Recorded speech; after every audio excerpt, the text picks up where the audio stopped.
Welcome, everyone. This is the Community Preservation Committee, and I'd like to call this meeting to order. This is the second of two meetings where we hear from applicants for this year's round of funding. I just want the applicants who are here to present to know and be confident in the fact that the committee members have all read the applications thoroughly, and therefore in your presentations you need not repeat in their entirety the contents of the application. You may summarize the points you deem most important and provide to us any additional information that did not make it into the application but you feel is relevant now. After each presentation is completed and the committee has exhausted any questions or comments that they have for the applicant, I will open that application up for public comment, and those people attending the meeting may raise your hands, and you will be recognized by Andy Port and given the floor for your comment. In the past, we shoot for roughly 10 minutes per application, although there is some flexibility since the number of applications in tonight's agenda are fewer than we usually have. With that, I'd like to take a roll call of the members present, and as soon as I find my list, I can do that. Certainly it should be committed to memory by now, right?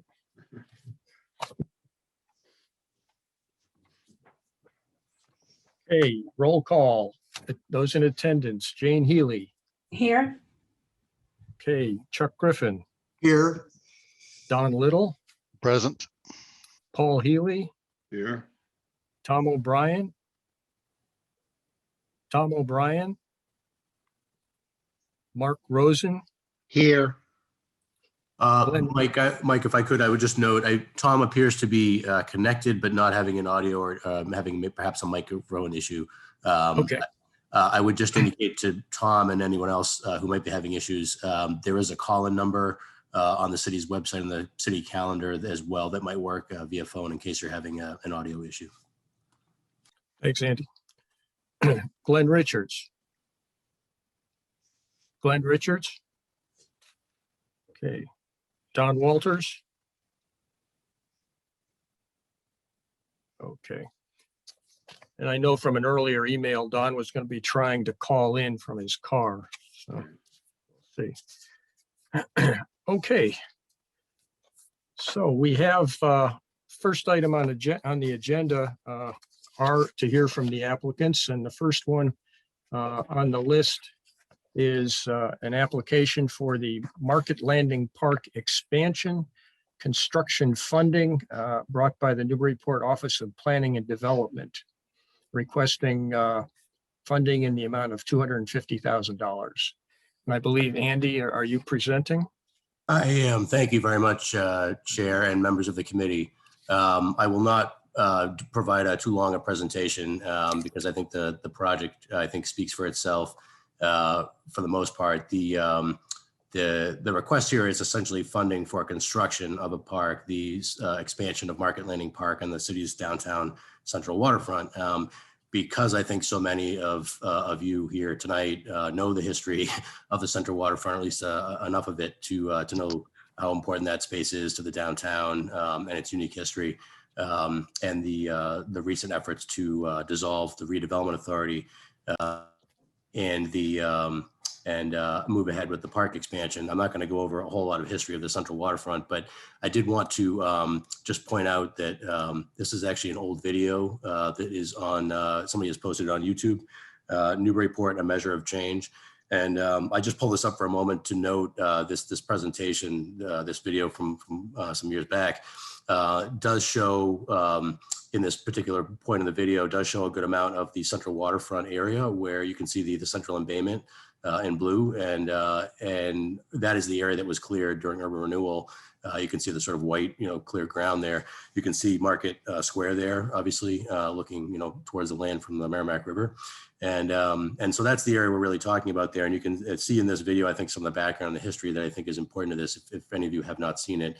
So I don't intend to talk too much about that, but I just want to give an explanation of the particular project, and then ask for your support in funding the project. So what I'm showing right now is this is a aerial photograph of the central waterfront, looking at Market Landing Park as it is today.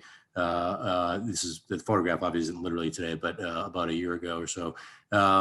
And what you'll see in this image is, you can also see in the aerial photograph here, the areas where we've put in some temporary park space to address the initial expansion of that park area, which will be flared out on either side.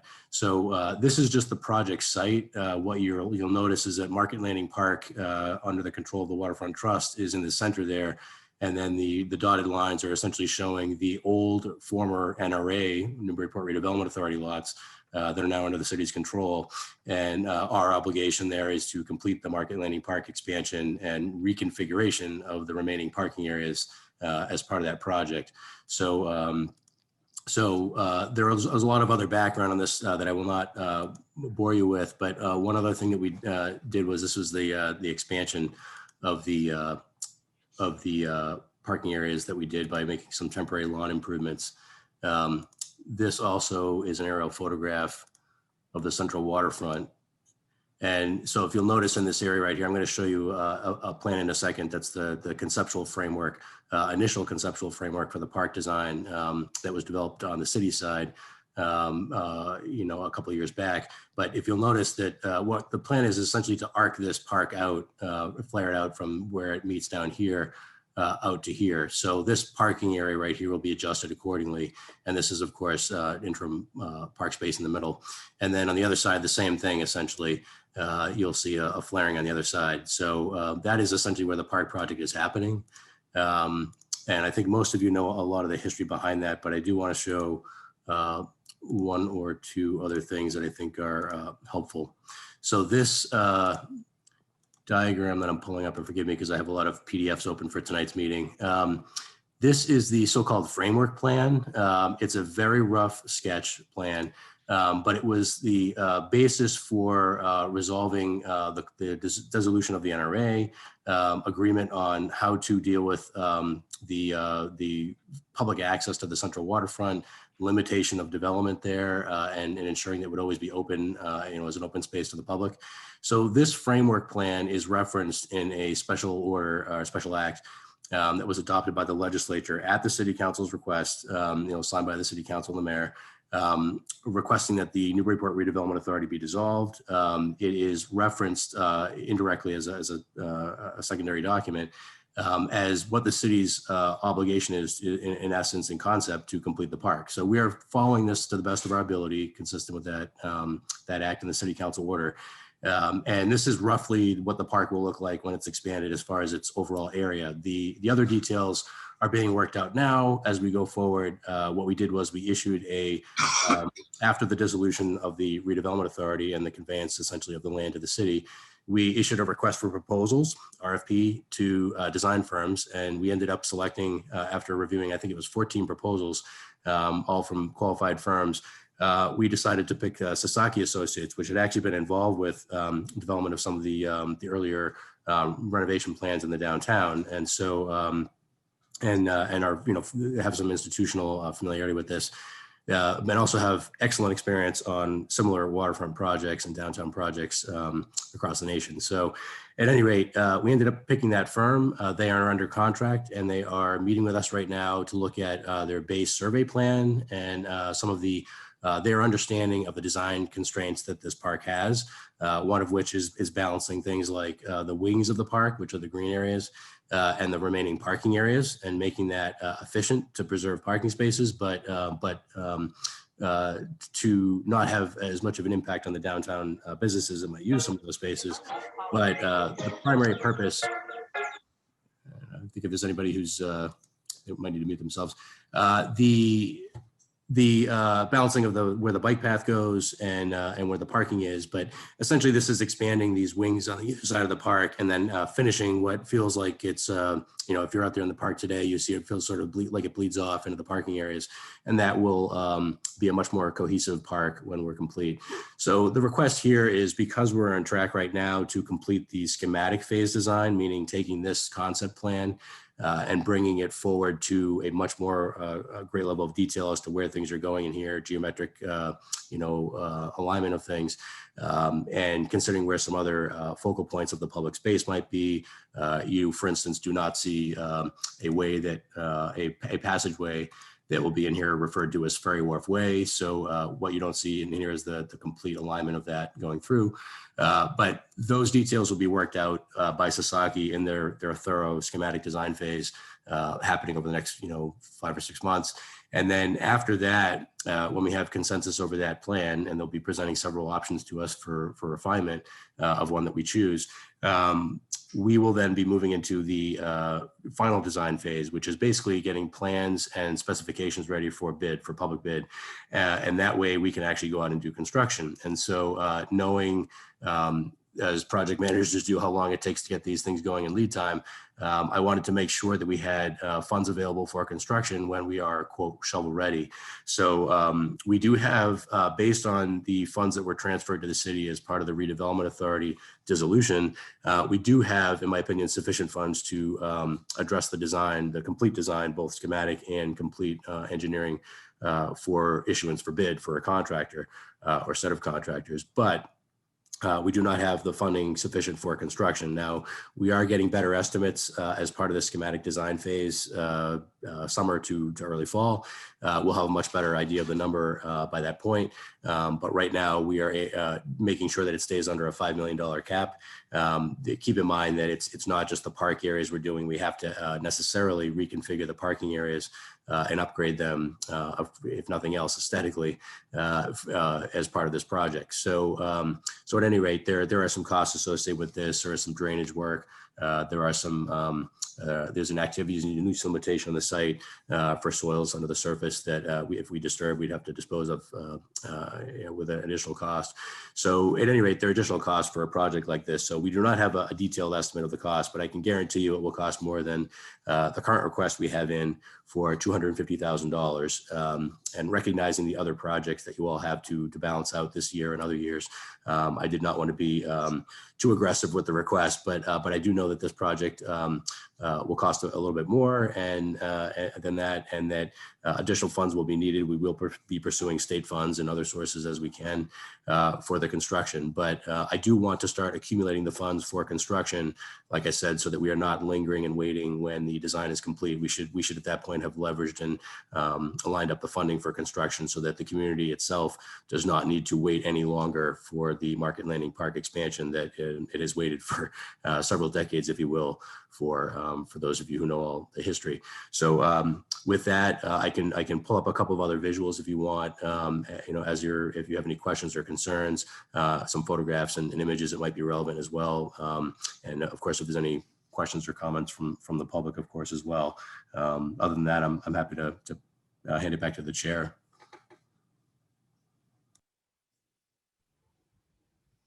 Hey, committee members, any questions or comments for Andy? I have one. Paul? Yeah, do you have any estimated time or date of when you might be ready to start construction? Yeah, I would like to say next spring, but I think that's too aggressive, frankly. It's just not realistic based on my knowledge of all the different pieces that need to be lined up before then. So frankly, I think it's more likely to be the spring after that.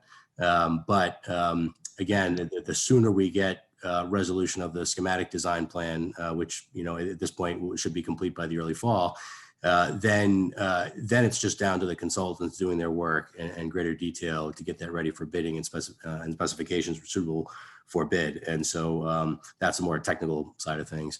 Like I said, I'd love to say we're ready to get a shovel in the ground for this whole thing in the spring of next year, but I don't think that's realistic based on my experience with public design, bidding and construction of projects like this. Yeah, and then I was wondering, do you have an idea of how much money you need committed to this construction project, before you do begin?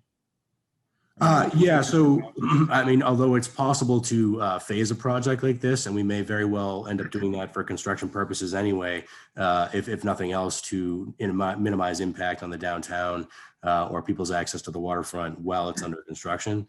We don't want to influence, or impact both sides of the waterfront, say, at the same time, for instance.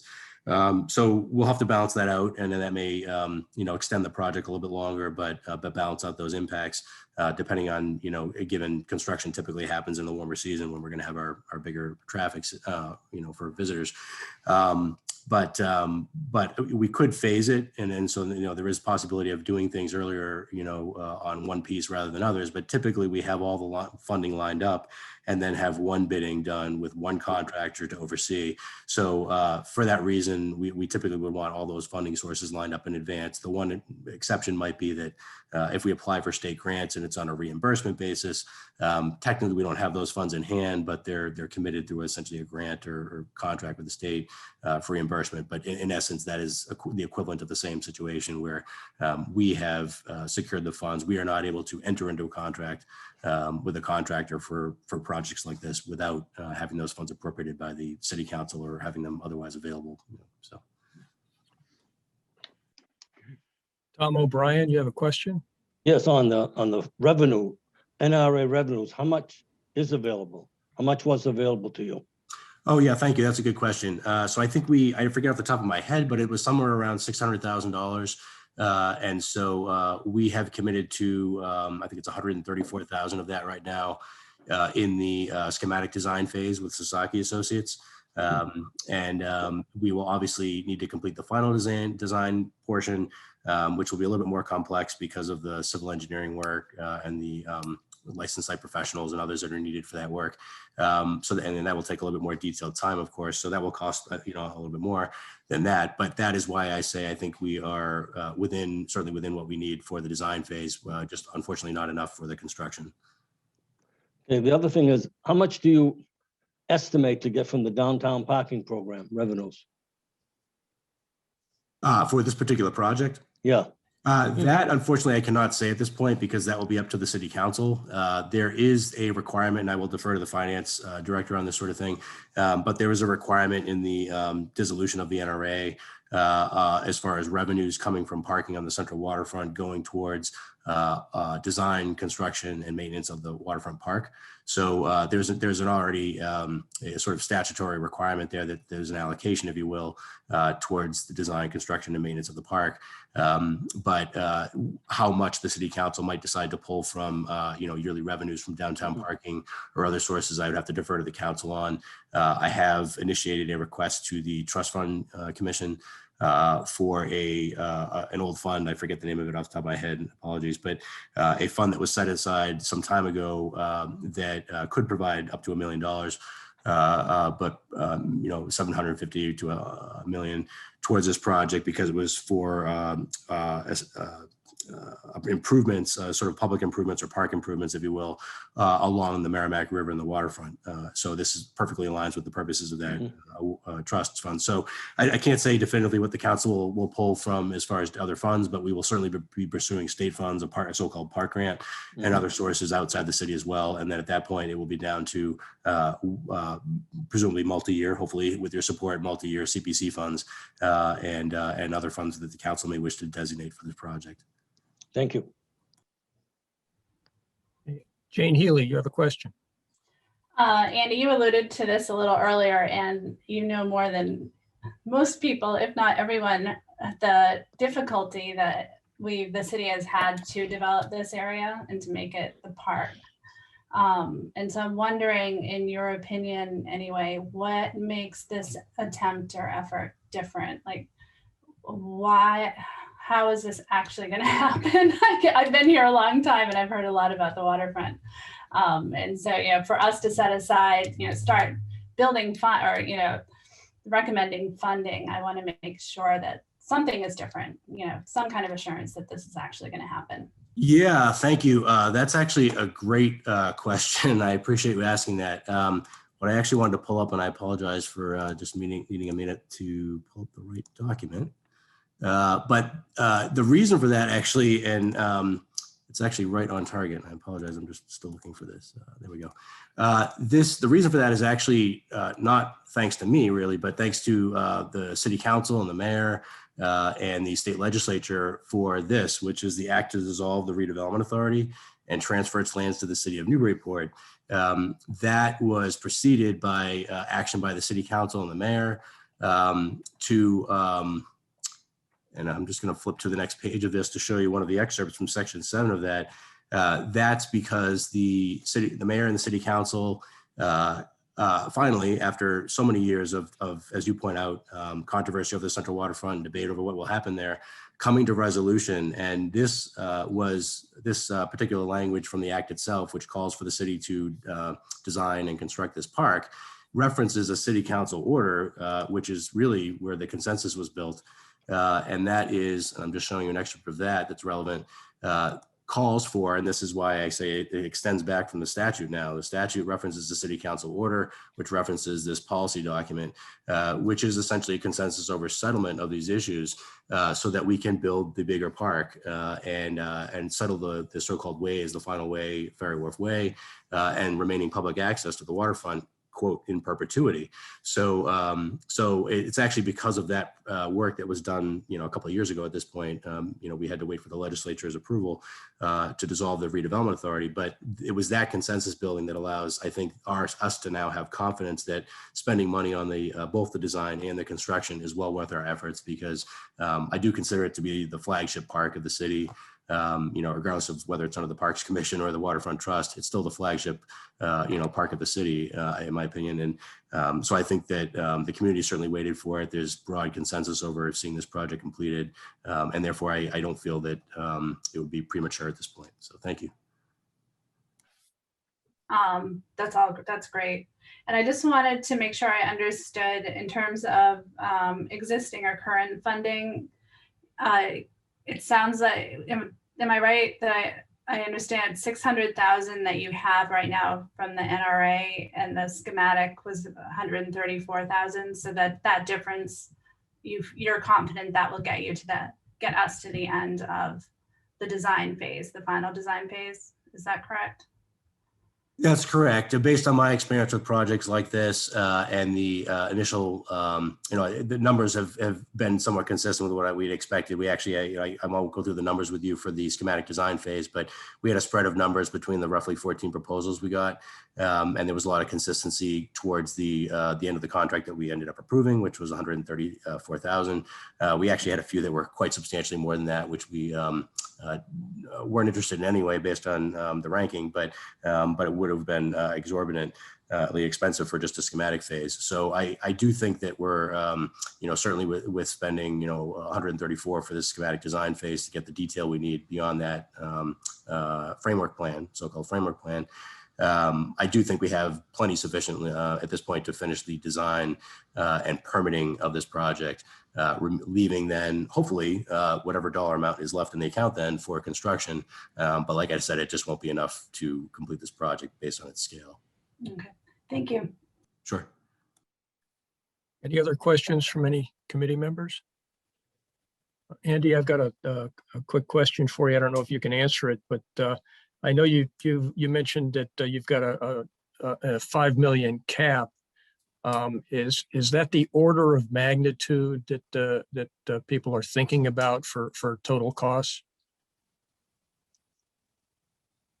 I guess what I would say with that is based on the order of magnitude of the project and some prior experience, that's a number that we thought was reasonable.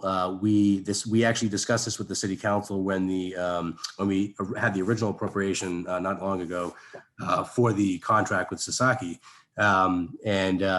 And we had agreement at that point that we would cap and we'd have Sasaki hold to a design cost of $5 million. So we'll see what they come back with for the estimates and we'll refine from there. But that is, we wanted to make sure that there was a cap on what this sort of thing would cost. Now, we have to keep in mind, of course, that, you know, we have to stretch those dollars and do as much as we can to make this project fit in the downtown. There's, as you can see with, you know, some of these images here, you know, this is Somerby's Way. This is the type of quality, obviously, that we would want to see in the new park. So we'll have to see where the numbers end up falling, but we do not want the project to be, you know, too expensive. And frankly, I'd like to see it less than that, but we'll have to see where it comes out. And like I said, the park, we cannot ignore the parking areas and sort of, you know, just push them back and leave them as gravel. They have to be, you know, landscaped or blended in so that they do not appear as a unaesthetic backdrop to the park as they sort of have for a while, you know, historically. And in your current schedule, when do you expect to have the hard numbers in from bidders for the construction? Oh, for the construction. Yeah. So at this point, I mean, we would not probably be ready to go to bid until, you know, the summer to, you know, fall basically of next year. You know, this is based on my, you know, experience over the years with these type of projects and the different factors involved with this one.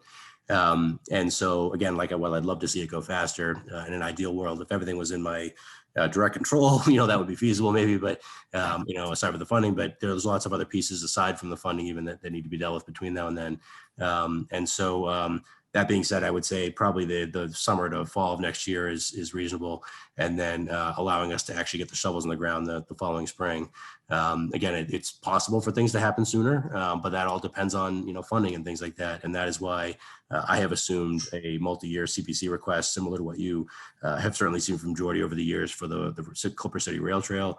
And I think that project has certainly benefited the city and is a, you know, if we can think of it as a perpetual benefit to the public. I think of this park as being the same. And so I definitely think it's worth a multi-year effort.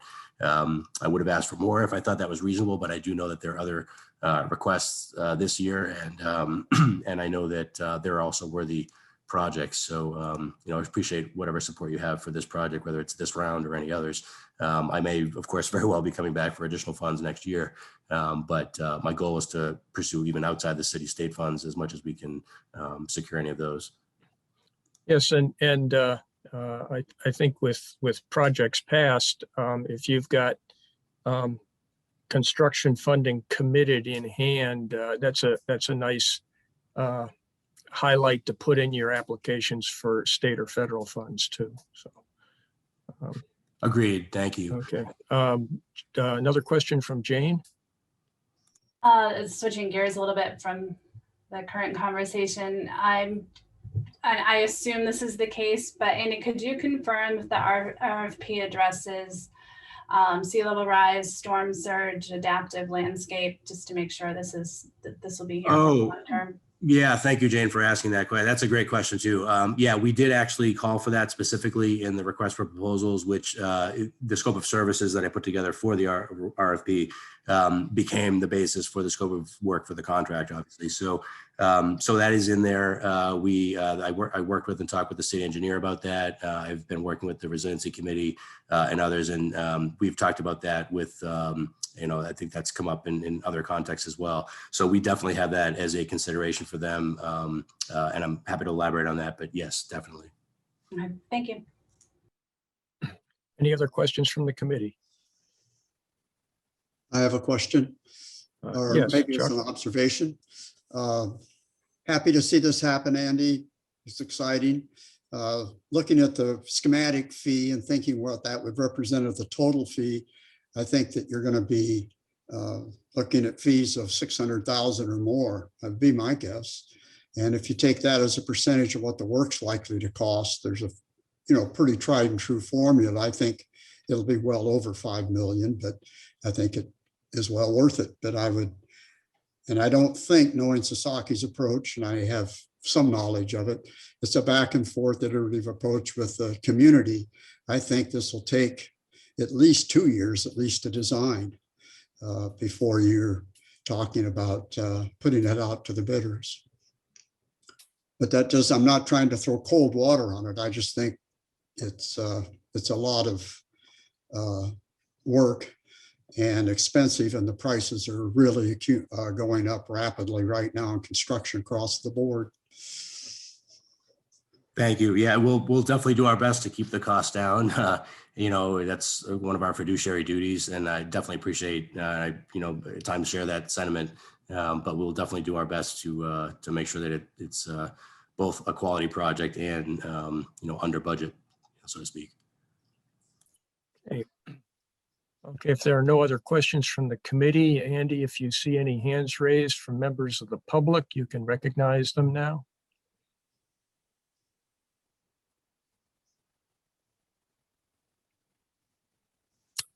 Andy, are there any hands raised from the public? I am not seeing any at this time. You know, Okay, not that I would necessarily need to have any, but I don't see any hands raised at this time. okay, Okay. good. I guess to check that box and move on then. All right. Next on the list is the application for the YMCA project at Hillside, brought by the, I'm sorry, YWCA project at Hillside, brought by the YWCA of Greater Newburyport, requesting funding in the amount of $50,000. So I am. is John here? John I am Sheehan? here. Yeah. Okay, John. Good. And Andy, if you've got some slides for me. There we I go. do. Yep. Sorry, I have so many PDFs open for everybody tonight. I apologize. It took a second. There it is. Okay. So thank you again for the opportunity to talk about the YWCA at Hillside. This is a project that we brought before the committee many years ago, and you were kind enough to fund in the amount of $150,000. And so what I thought I'd do is just remind you a little bit about the project to begin with. So next slide, please. This does meet the requirements, you know, under the Newburyport Master Plan in a number of different ways. And this project is designed to be net positive. So it's actually going to produce more energy than it uses. It's designed to address transportation issues by being located next to a bus line, next to the rail station, easy ability for people to walk downtown. And then it's going to promote bicycle use by having a very large bicycle storage shed. Next slide, please. So it's a 10-unit lodging house. We're going to have 10 single individuals. Each room is small and cannot accommodate more than one person. 6 units are for people below 30% of the area median income. And I thought I'd convert that into dollars to make it a little bit more understandable for you. So for 6 of the folks, their income has to be below $28,200. And we actually have subsidies to help them pay their rent in that income bracket. And then we have 4 units for people whose income is below $47,000. That's considered 50% of the area median. One of the units is wheelchair accessible, and one of the units is for sensory disabilities, and 2 of the units will be reserved for homeless individuals. Next slide, please. This is a turnkey project, so the YWCA is purchasing the completed building from Hillside Center for Sustainable Living. And that is why a lot of this has been kind of beyond the control of the YWCA. There were a number of delays in the planning of the project. The building is also what's considered a passive house design. So in theory, you don't have to add heating or, you know, mechanical heating or mechanical air conditioning.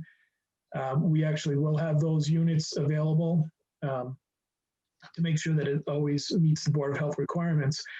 But in designing the building of this nature, most buildings, most housing structures that are passive house are designed to have doors open, you know, inside the building, and it's just not designed for a lodging house. And so meeting some of the technical demands of having very small rooms with all the doors closed, with so many people living in such a small unit, created a lot of planning problems, technical problems for the project.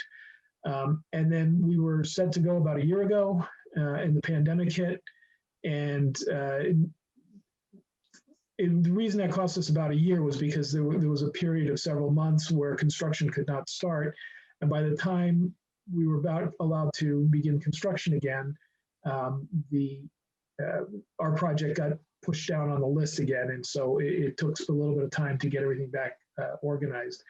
Over the course of the years, the cost of it has gone up by $330,000. Again, some of that is to address the technical nature of the project, and some of it is just inflation over that time.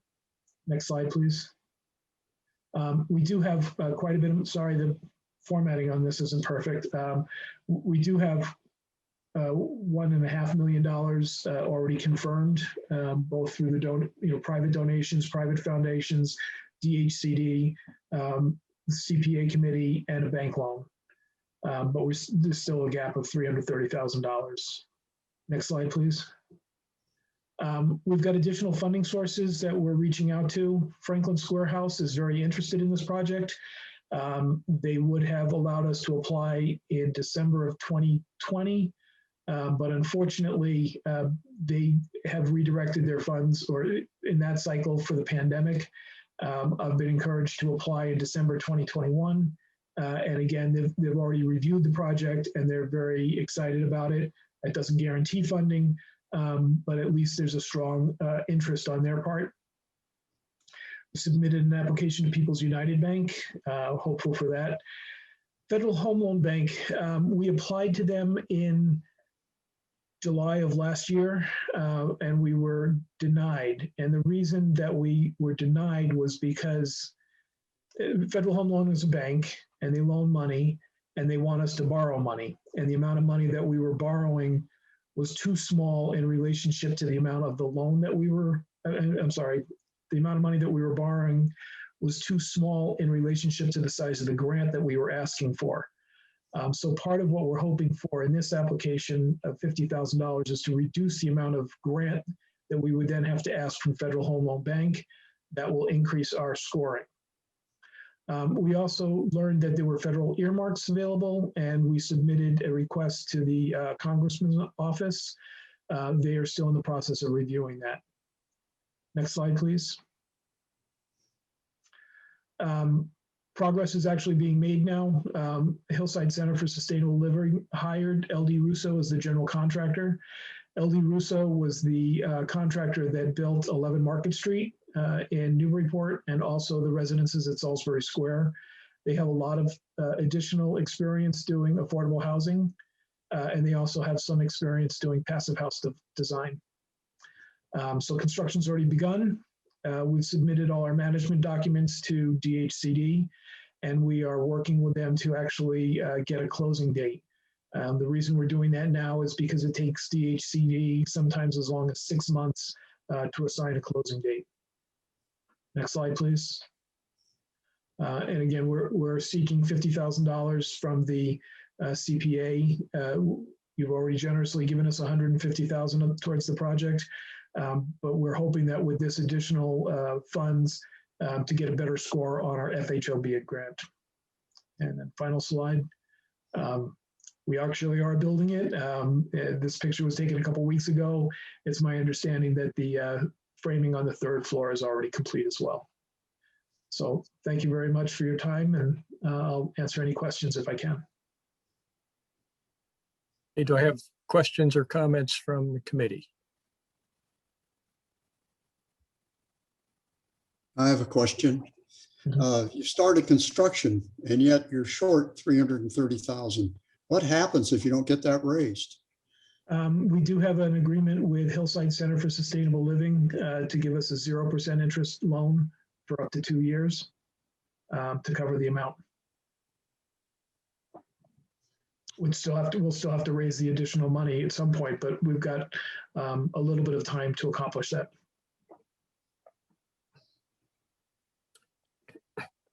John, this is Mike Doucette. I've got a question. The gap you now have, is that related directly to changes you have encountered in your project for this building and this plot of land in the greater project, and not from increases in the other part of this this build out. Yes, that is correct. This is cost increase just for this project. One of the big cost increases was they decided to bring LD Russo into the project and have them serve as general contractor instead of having Hillside build it at their own pace. We were excited about that because we knew that that would accelerate the construction of the project. But that did add quite a bit of cost. Okay. Any other questions from the committee? Okay, I don't see any. Andy, do you have any members of the public with hands raised?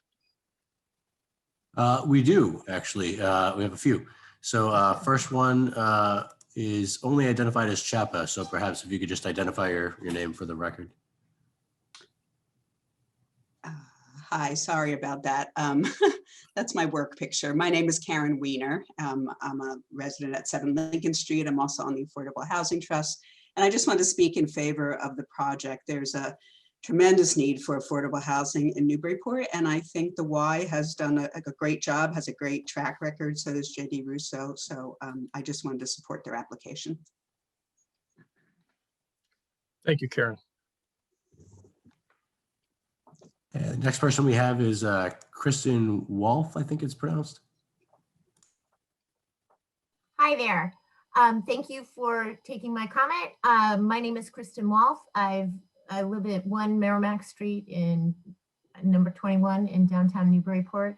And I'd also like to voice my support for this project. The entire Hillside project is one that is very necessary for Newburyport as far as adapting to climate change and moving forward on climate issues. The idea of the social justice and the equality issues are very important that the Y gets this funding as well. Thank you. Okay, next person is Miao Young. Hi, my name is Mio Young and I live in Newburyport. I am so happy that the YW is building this much needed affordable housing here in Newburyport where things have gotten so expensive. And I support this request. Thank you. Thank you. Next person, Cintra Warden.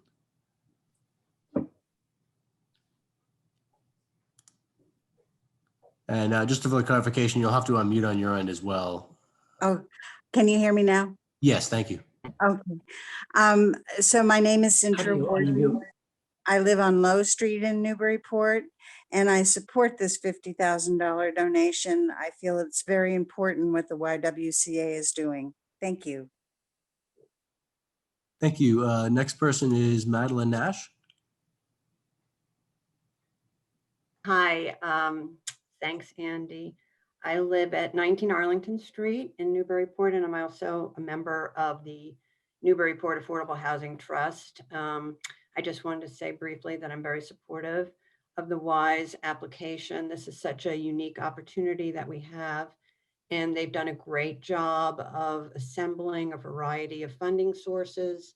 It's always hard to pull together all the different resources, but I think that this additional request they're submitting is modest, and it's a great opportunity for the city to address its housing needs. Thank you. Thank you. Next person is Jeanette.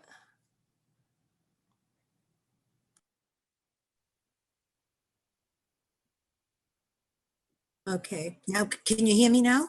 We can, yes. Thank you. I sound like the ad. So my name is Jeanette Isabella. I'm a Newburyport resident, and I completely support this additional funding for the Y.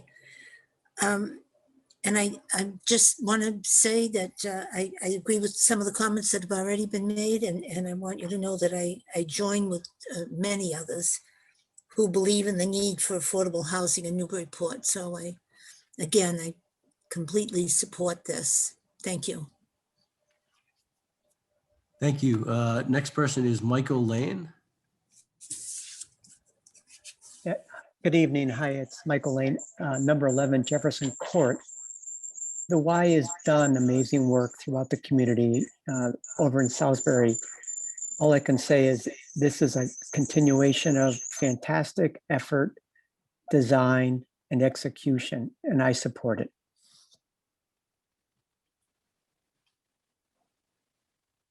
Okay, thank you. It looks like, Chair, that's all the hands that have been raised for public comment.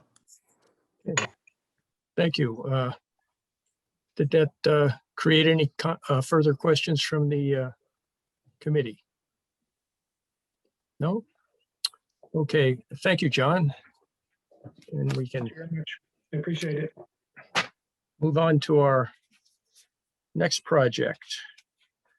This is a project entitled Emergency Rental Assistance Program / General Rental Assistance Program, brought to us by the Newburyport Affordable Housing Trust, requesting a grant in the amount of $200,000.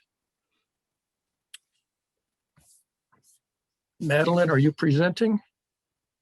Well, I think Karen Wiener's going to kick us off. Okay, Yep, I'm gonna start, if that's okay. sure. I first want to just apologize that you're seeing my work logo. You know, the life with Zoom right now, I just couldn't figure out how to put my personal picture and name there, but again, I Quite all right, it apologize. happens to all of us. Yeah. One day we'll all be able to meet in person again. Anyway, so my name is Karen Wiener once again, and I'm with the Newburyport Affordable Housing Trust, and we are applying to the committee for $200,000. $110,000 is basically reimbursement for an emergency rental assistance program that we have been running, or we have funded Pettingill House to run for us, I should say, since, I believe, since June. And then 90,000 for us to start up a little bit different kind of emergency rental or rental assistance program. And I'm going to start by telling you a little bit about the current program during COVID. I'm going to turn it over to Sierra Partlin from Pettingill House to tell you a little bit about the results of the program. And finally, Madeline Nash will talk about the new program that we're proposing. So to tell you a little bit about the Emergency Rental Assistance Program, it's not something the trust had ever thought about before, but obviously when COVID hit, we knew people were losing their jobs, facing all kinds of economic hardship, and we certainly didn't want to see people lose their homes as well.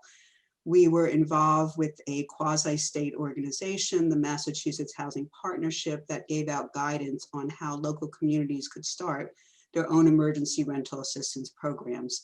I believe there's something like 27 around the state. It might be 37, I forget. But Newburyport has been one of them, and the trust was happy to use our funds to help folks, particularly lower income folks who might be facing potential eviction and hardship and unable to pay their rents, both for them to stabilize their housing. And in many cases, people live in two families with a smaller landlord who in turn would not be able to pay their mortgage. So it was really for economic stability all around. The program has been very successful thanks to Pettingill House. They have administered it for us, and they'll tell you a little bit more about the folks who it has helped. Basically, we took the money from our funds, from the trust funds, because we needed to do something quickly, obviously in the face of an emergency. And so we're looking to the CPC to reimburse those funds for us. It's basically $100,000 for the program itself, for the money that has gone out or will go out to Newburyport residents in need, and $10,000, which is what we had agreed to pay Pettingill House for administering the program. So I'll have the three of us present, and then we'll open up to questions, or does anyone want to ask me questions right now? Okay, why don't we continue then? Sierra, are you there to talk a little bit about the households that we've helped? Yes, I am. Great. Hi, I'm the Director of Development and Programs at the Pettingill House.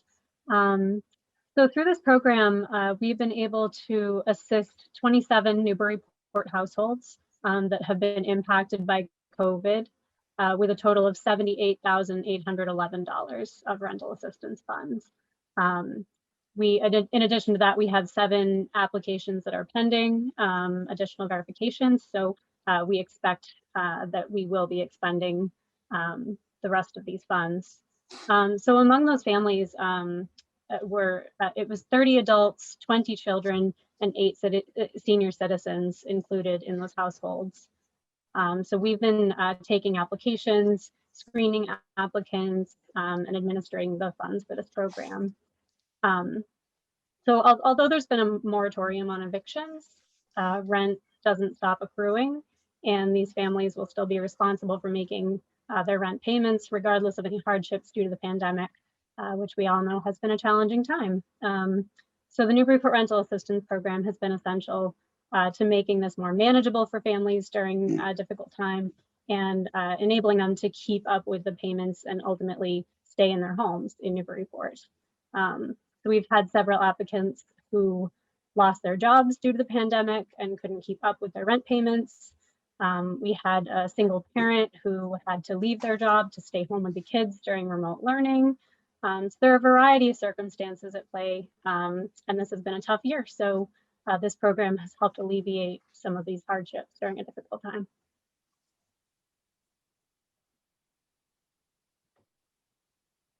If there are any questions for me, I'm happy to answer them, or I can pass it on to Madeline. I think you can pass it on to Madeline. Okay, great. Thanks, everyone.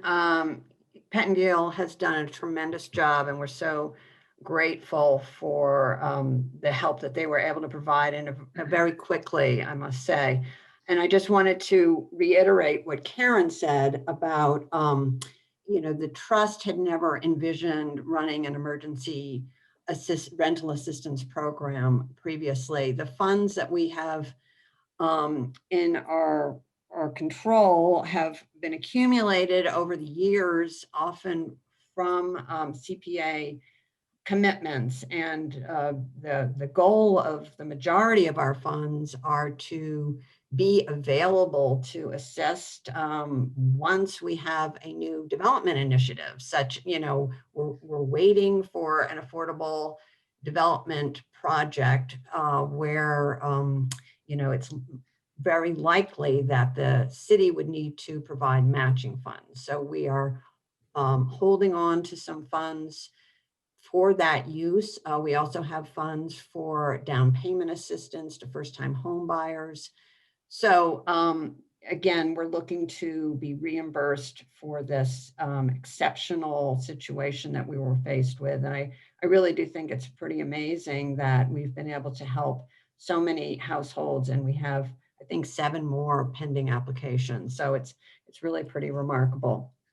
In addition, we've been thinking about what are the other needs that we could be responding to while we're waiting for a new affordable housing development initiative to come to Newburyport.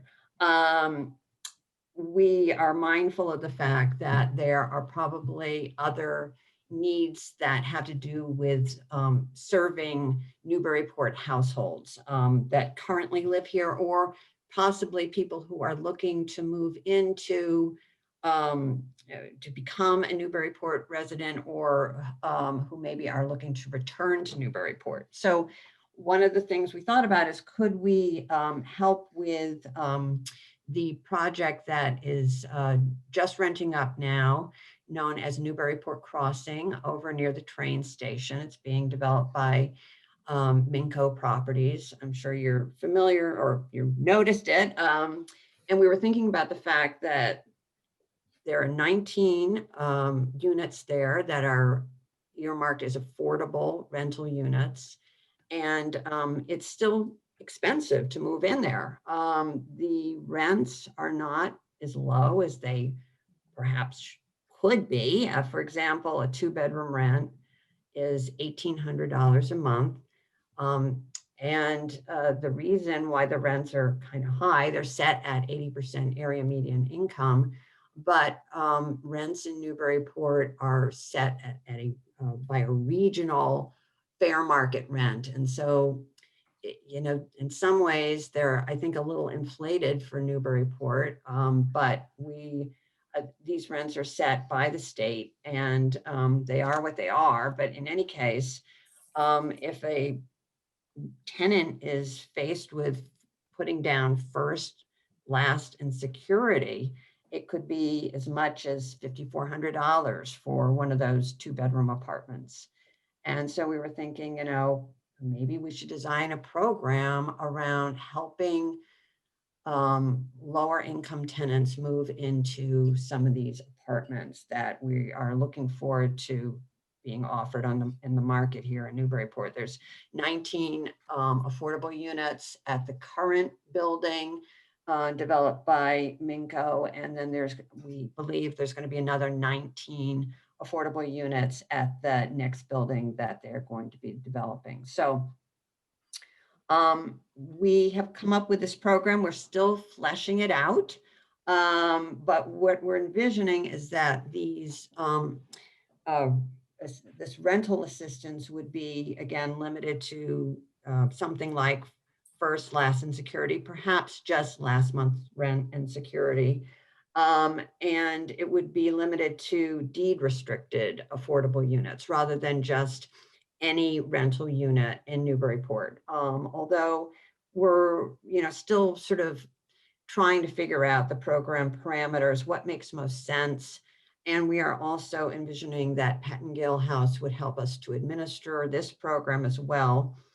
You know, we're sort of seeing this as a way to help open up the market in Newburyport to folks who just might have a hard time moving in and covering those costs.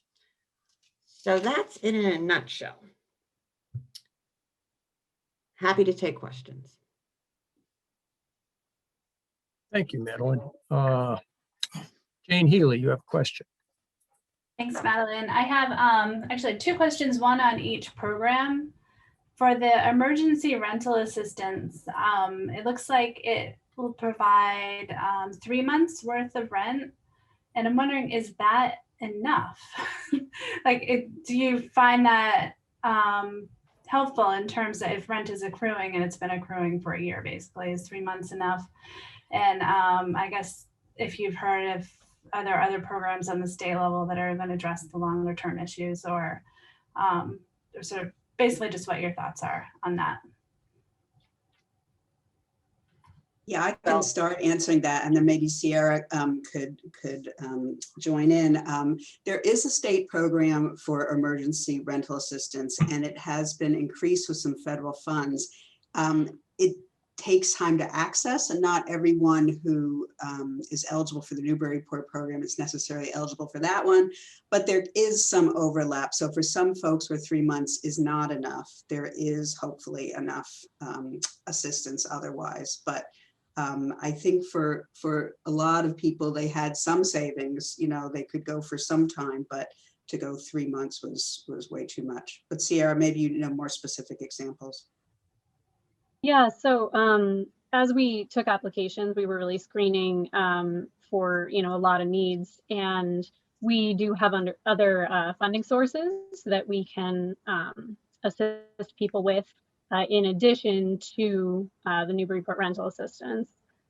So, you know, we were pointing people to programs like RAFT as well that has funding available for rental assistance. So although, you know, 3 months may not be enough to sustain, we also had other funding sources, and it is true that, you know, there is ongoing assistance available as well. But these funds were available on an emergency basis, and really, as was already said, could be accessed more quickly. Okay, thank you. And my second question on the general rental assistance program, I know you're still developing it, but I was wondering your thoughts on the security deposit. If that, once someone moved out of the apartment, would the fund or the program basically get those, the security deposit back? Right, it's a good question. I mean, I envision this as having funds that are sort of recirculating as, you know, hopefully people reclaim the security deposit. It could be invested to help another household. That's the intent. Of course, you never really know. Right. Thank you. Any other questions from committee members? Yeah, Mike? I have a Yes. question. Yes, Paul. Yeah, I remember when the Affordable Housing Trust first began, and we were very supportive of that because we figured that we could allocate money to the Affordable Housing Trust and they would know best where it should be used. And I'm just wondering if, you're applying for this, 100,000 for the emergency rental, 90,000 for the general rental program, and 10,000, I think, for no, forgot. But anyway, do they, when we allocate this, would we allocate it specifically for those programs, or would we just allocate it in general to the Affordable Housing Trust and let them decide what's working at that given time?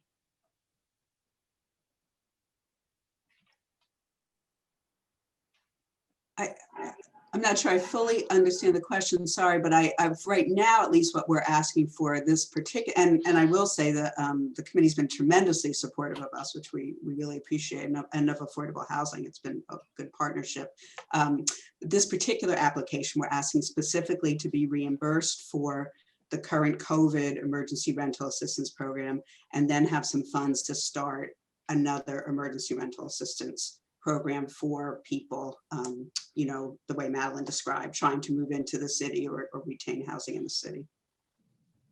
Karen, if I may, this is Andy. I think, if I'm not mistaken, Paul might be asking whether or not there's some desire or interest in having a more unrestricted allocation to the trust that would determine, if necessary, more modifications without having to come back to the CPC or the council, I guess, just based on the fact that, I think that, Paul, am I mistaken? Yeah, absolutely. I think we'd be fine with that. We'll take whatever you want to give us. Right. Yeah. No. It seems to me that that your group has a very good track record, and that it's working as we all hoped it would. Yeah. Thank you. Any other questions from the committee? Thanks.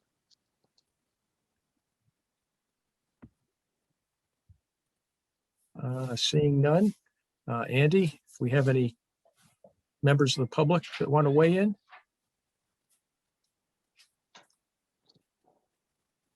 Let's find out.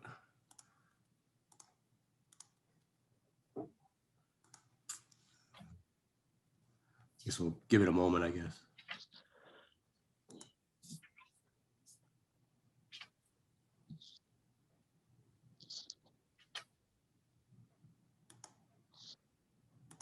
I'm not seeing any hands, Chair.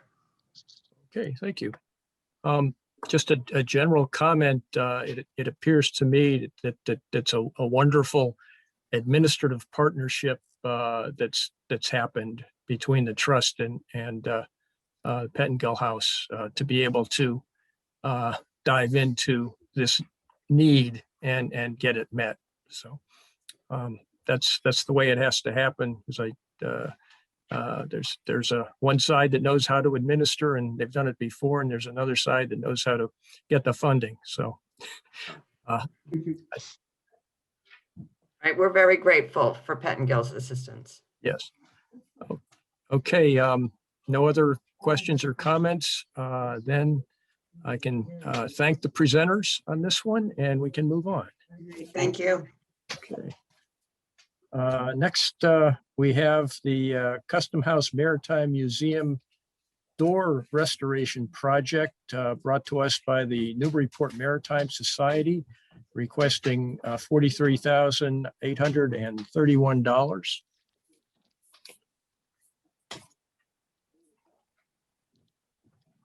And whoever is presenting, is it Greg or is it Doug? I believe we have Doug, Greg, and I'm not sure. Yeah, Joan Whitlow. We have Joan here as well. Joan's here, okay.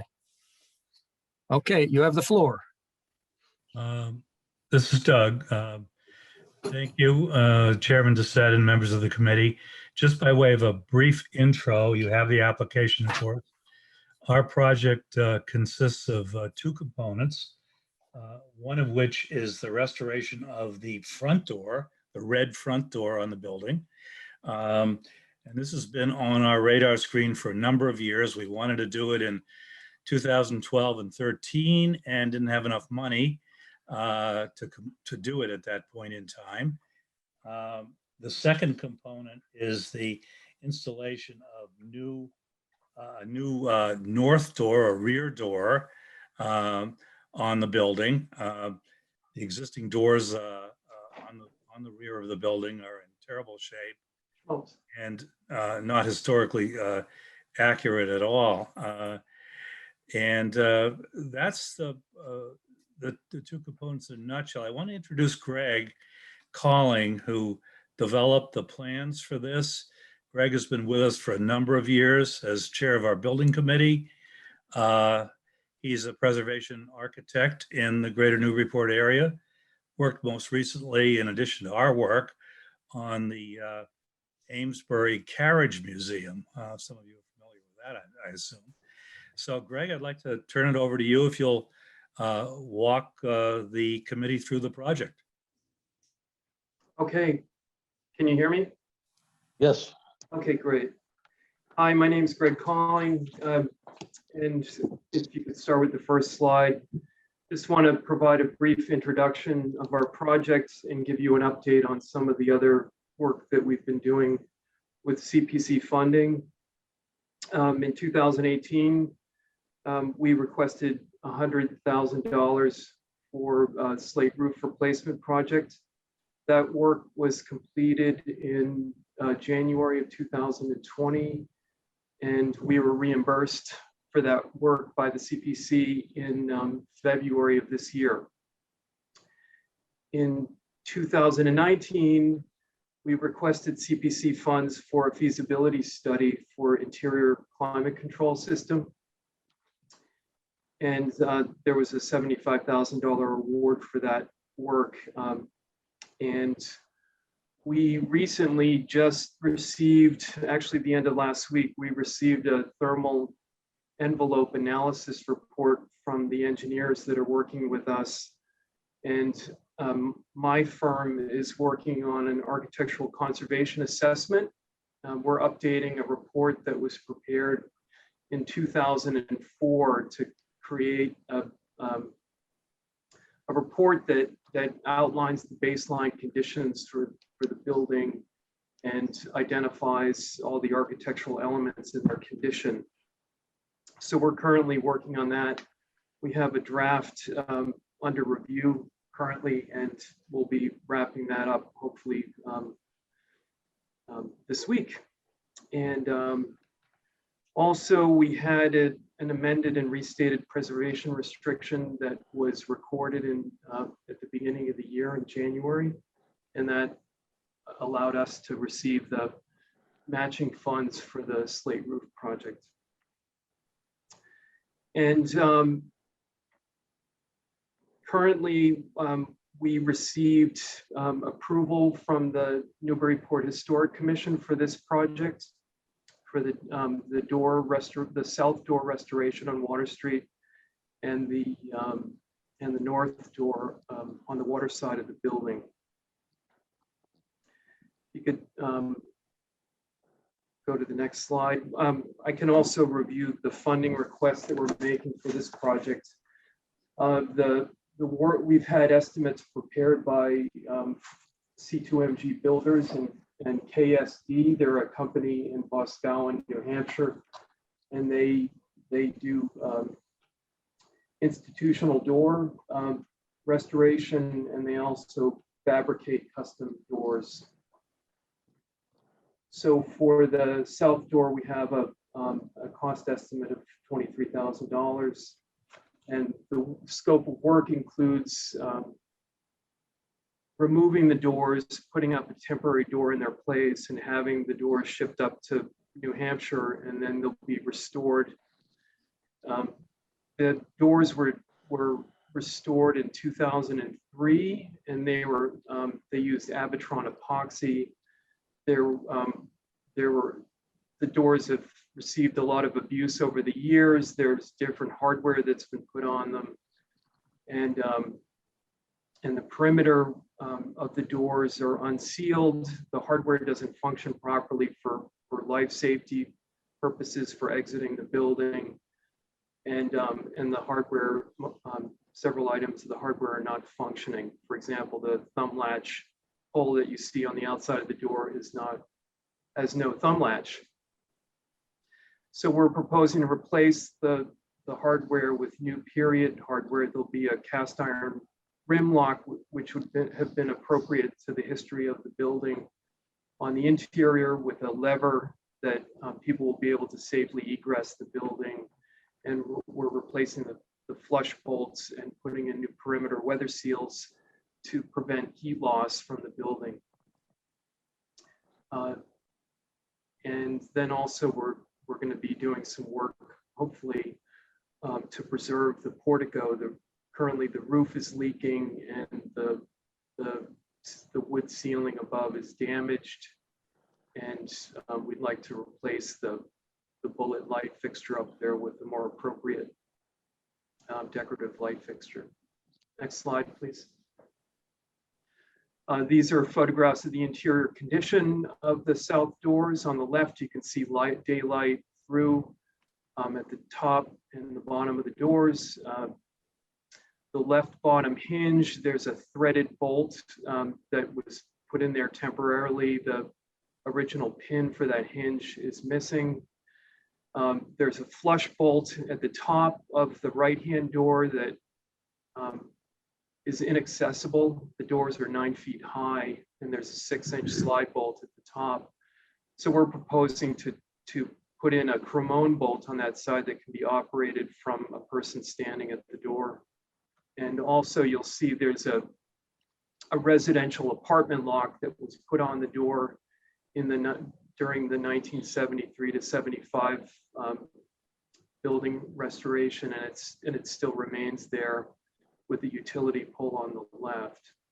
On the right side, on the right photo, you can see the interior aluminum storefront doors that were added to prevent heat loss in the building. Those doors, the weather strips have failed, and the right-hand door leaf, the door stop, the door closer at the top is broken, and we'd like to replace that and restore those to functionality.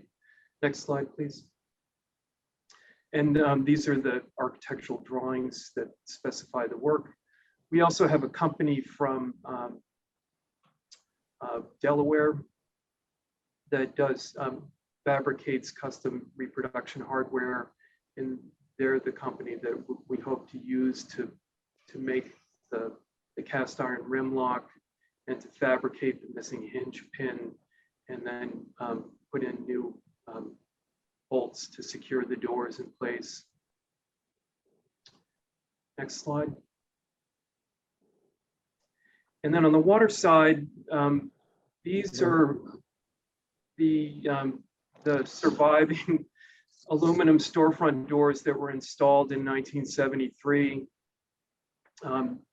The architects that worked on the restoration, Perry Dean, Rogers, and Stewart, they originally had designed more historically appropriate wood doors, and for several reasons that was cut from the budget, and they put in this set of doors with Lexan side lights that ended up rotting, and those were replaced. They were removed in 2003, and they reframed the side lights and covered them with plywood and painted them. And a couple other things about this door, the pair of doors here, that's a 5-foot pair of doors, so each door leaf is 30 inches. They don't meet egress requirements for safe exiting of the building, even though the basement of the building is approved for 50-person occupancy by the Newburyport Fire Department.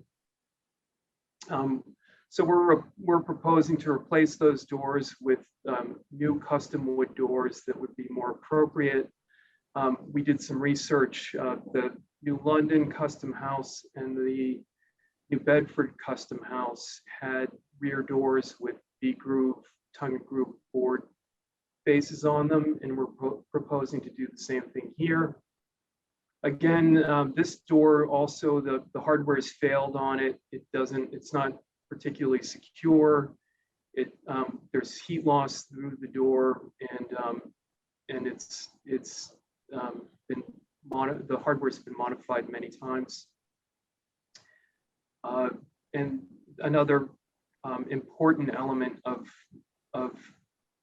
replacing these doors is that we'll be putting in a bulkhead, a removable bulkhead that will protect the building and collections and the basement level from storm surge and flooding.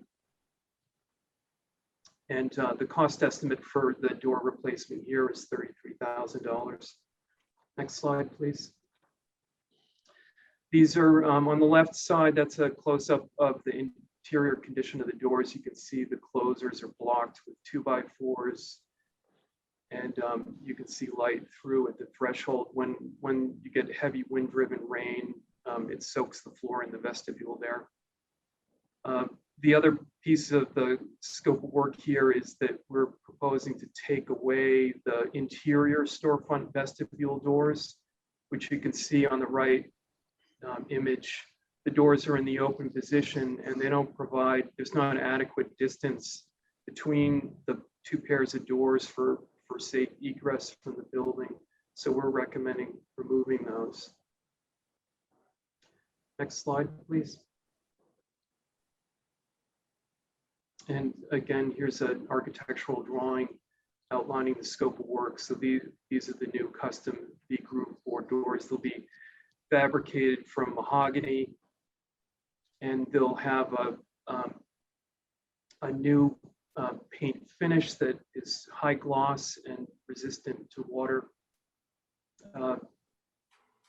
And there'll be a new weather seal, and there'll be new panic devices on the doors and new closers, so they'll function properly and safely.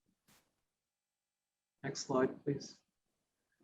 So just to summarize, the exterior door project is intended for both the south door and the north door to increase safety in the building for visitors, and to provide a more secure openings on the north and south for collection security, and also to minimize heat loss and reduce the building's carbon footprint, and then to provide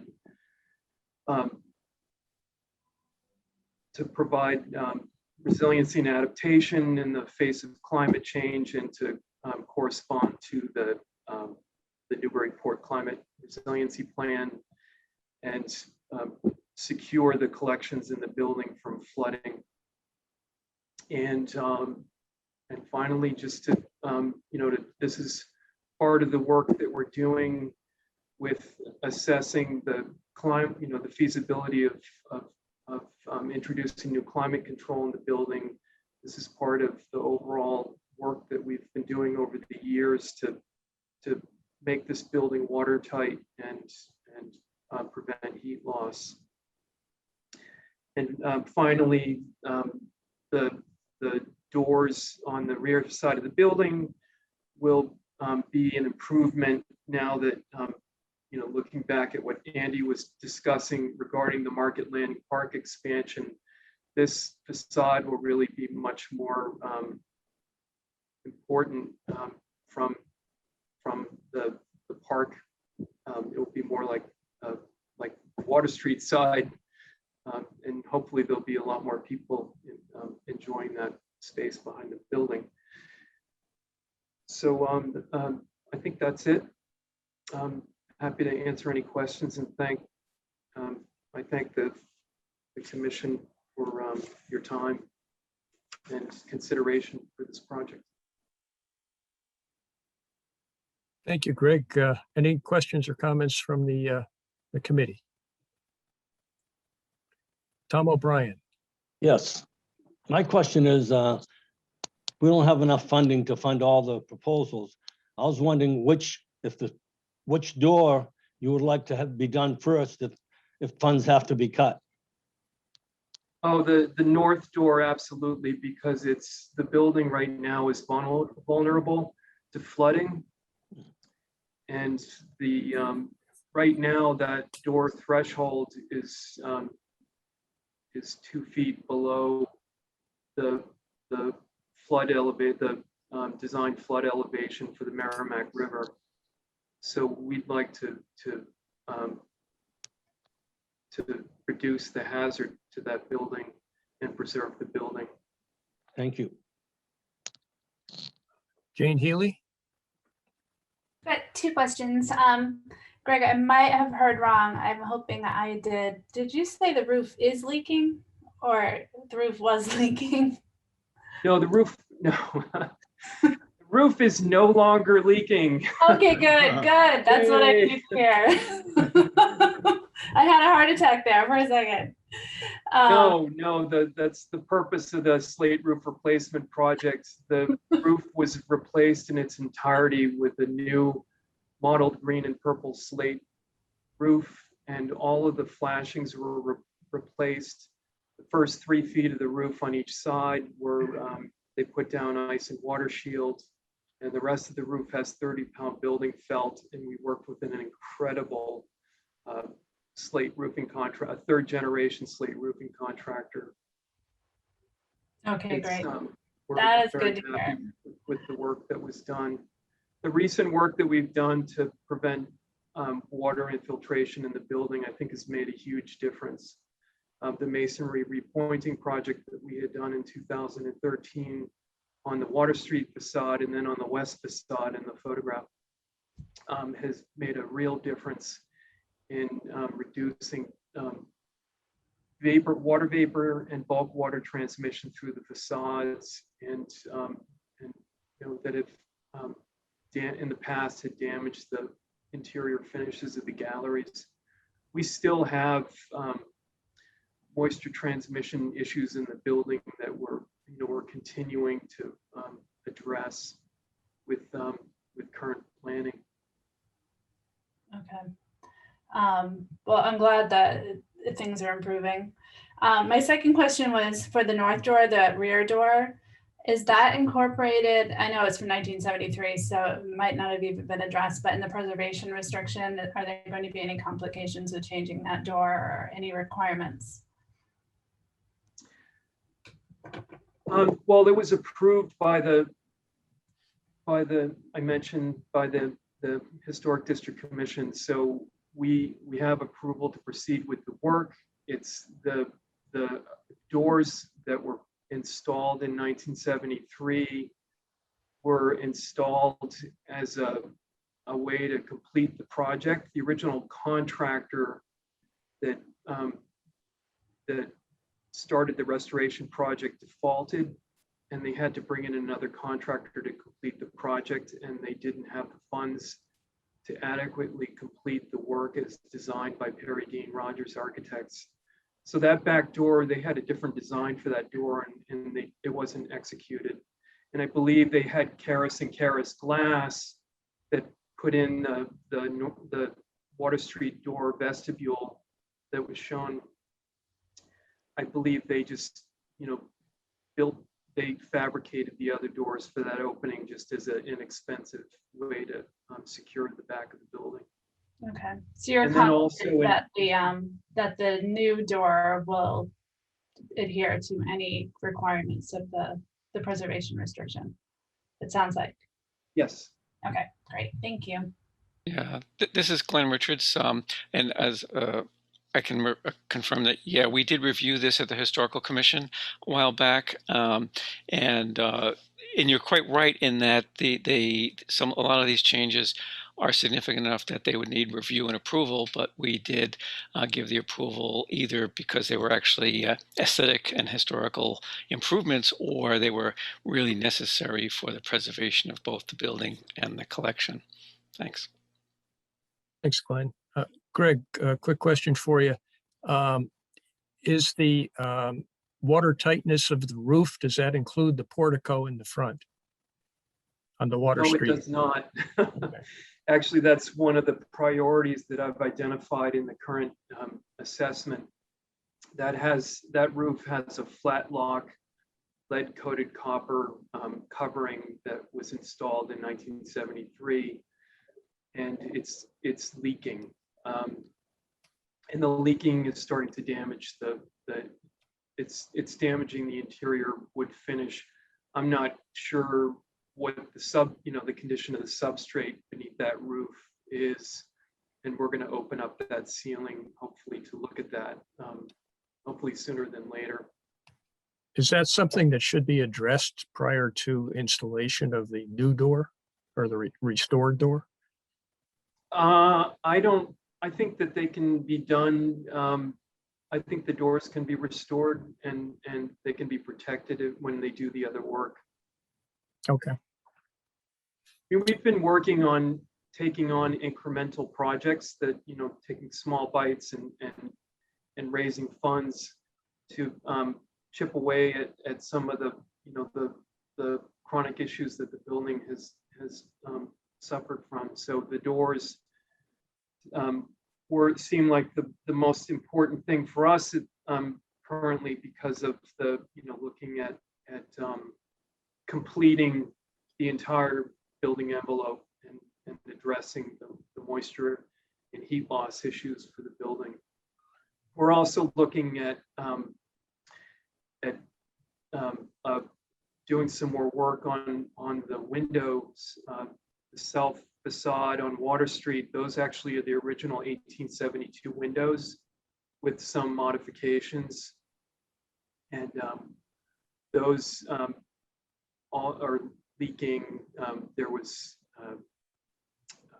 solar film that was put on them in 2003. Then the film has lost its adhesion and they've bubbled, and we'd like to have that removed and have those windows weather sealed as well.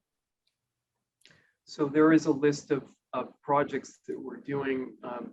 Again, we've sort of broken things up into smaller phases so that we can, get work done. Okay. Well, thank you. Jane Healy, you still have a question? No? Okay. No, sorry, I'm set. All righty. Anybody else? Okay. Andy, do you have any members of the public with hands raised? I'll give a moment. We do have Tom Coulterjohn.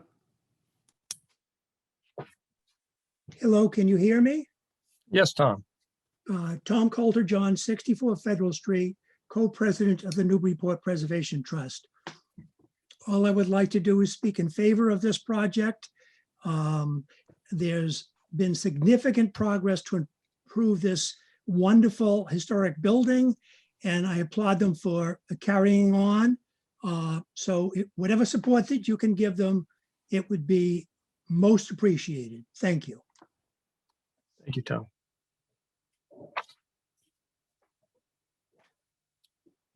I do not see any other hands raised at this time. Okay, then thank you, Greg and the presenters. We'll move on to the next project, which is the Cushing House Landscape Restoration Phase 3 from the Historical Society of Old Newbury, requesting $45,717. And let's see. Presenting is Susan Edwards.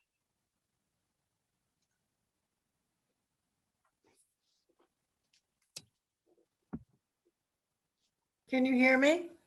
Yes, Susan, thank you. Great, thank you. First of all, I'd like to thank the Community Preservation Committee for past support, both for our landscape and for our structures. And this would be the third and final landscape restoration and rehabilitation phase.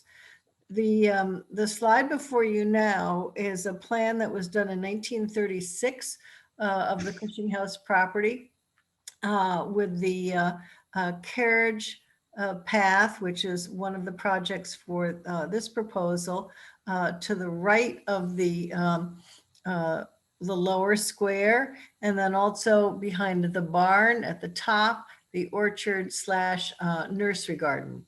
Next, please. As you can see, this is very similar to the last slide I just showed. This is based on the 1936 HABS, Historic American Building Survey Plan, and it was done by Landscape Elements in 2016.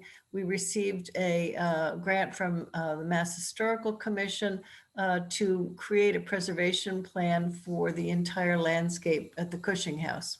Next, please. This is the first part of this two-part project is for the carriage drive. In 1867, John Cushing Jr.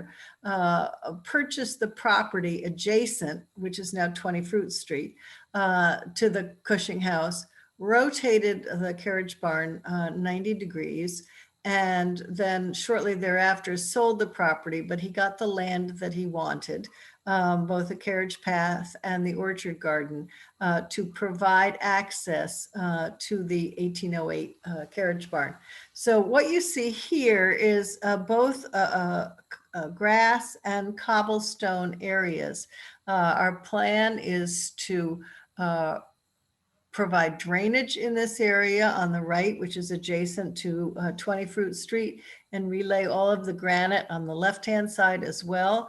And the driveway itself would be a combination of cobblestone and grass.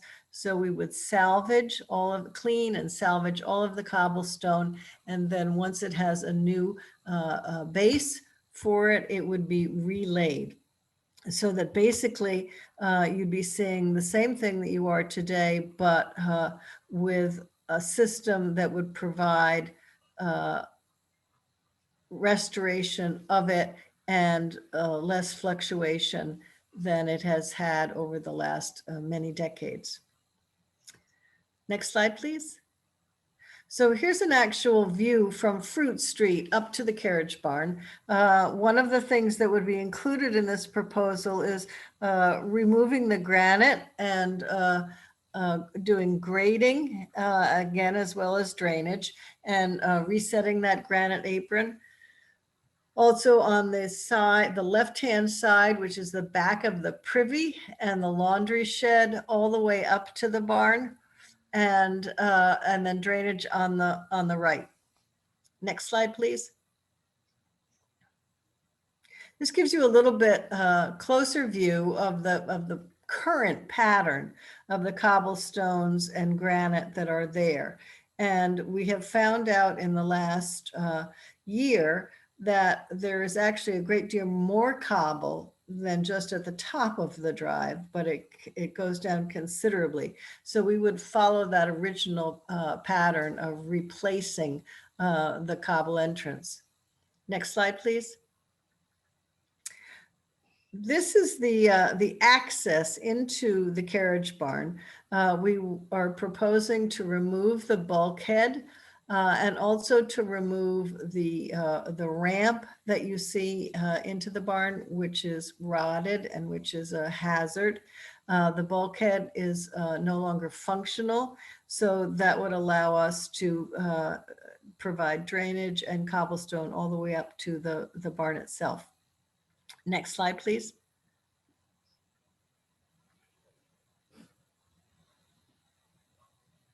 And this is the treatment plan for that whole area, showing a close-up of the bulkhead. One of the problems that has occurred over the last few decades is that it has been causing drainage issues. The fence and the granite wall underneath it received substantial damage.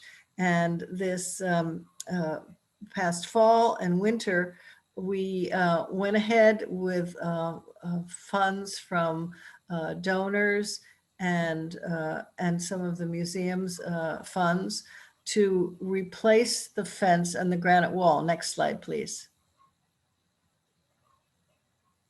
The granite wall was seriously undermined and in danger of collapse. So this is work that's been completed that we would normally have applied to the CPC for, but we don't need to do that. It has focused our work on the actual carriage drive itself. Next slide, please. And in addition to the new granite wall, this fence, a mahogany fence, based on the original, was installed. The metal poles will be cased also with mahogany boxes, and it will be painted white as it was originally. But you can see from this slide a great deal of cobblestones at the bottom, as well as what was at the top. So that is guiding our work to restore it as much as rehabilitate it. Also on the left-hand side, you can see a fence that is leaning inward. And that's actually part of the project for last year's CPC grant to do the cobble courtyard on the other side of the fence, and then to replace that fence matching the original and with a gate that will open into the cobble courtyard. So this area is important because it not only provides access to the carriage barn, but also to the courtyard, which will be used for public programming. Next slide, please. So now we move on to the orchard and nursery area. And this is the treatment plan from 2016 done by Landscape Elements. Again, some of this work has already been done and does not appear in our grant proposal. The existing trees that presented the hazard and the liability have been removed. The cobble and granite walkway is still in poor condition. The lawn areas have been partially reconditioned. The perimeter fencing has not been handled and is in very poor condition. Some of it will be rebuilt and some of it will be replaced, matching the original. And then at the last item there is to screen the new utilities. With CPC funding, we installed an HVAC split pump system in the Perkins Printing and Engraving building. And what do I want to say? The air exchange system for those is to the left of that building. And so what we're proposing is to build a small lattice work exclosures so that they won't be seen by the public. Next slide, please. So here you actually see the path. It's the only access at this point to the Perkins Mint. Previously, we had a temporary easement through 18 Fruit Street, but since the sale of that building, the driveway has been completely regraded and there is no access from 18 Fruit Street any longer. So this is the only access for exhibitions and programming in this building. You can see on the left the fence that had collapsed. That would be the one that would be rebuilt. But the primary focus here is the cobblestone, brick, and granite path.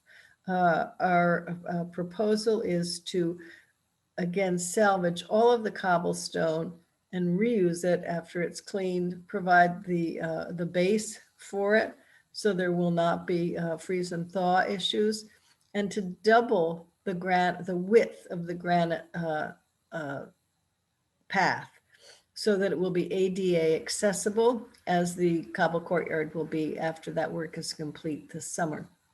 Next slide, please. Here you can see how it has been undermined. This is a close-up of the top of the path behind the barn. So it's actually almost impossible to see the brick here, but it does exist to the side of the cobblestone.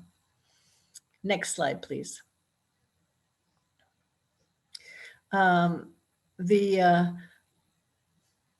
The gardens have been restored over the last 2.5 to 3 years, so that a lot of the, as I said earlier, a lot of the grading of the lawn has been done. This gives you a good view of the fence that would need to be replaced, but again, matching the original 1936 design that had been there for probably decades before that, when the Cushing family still were inhabiting the house.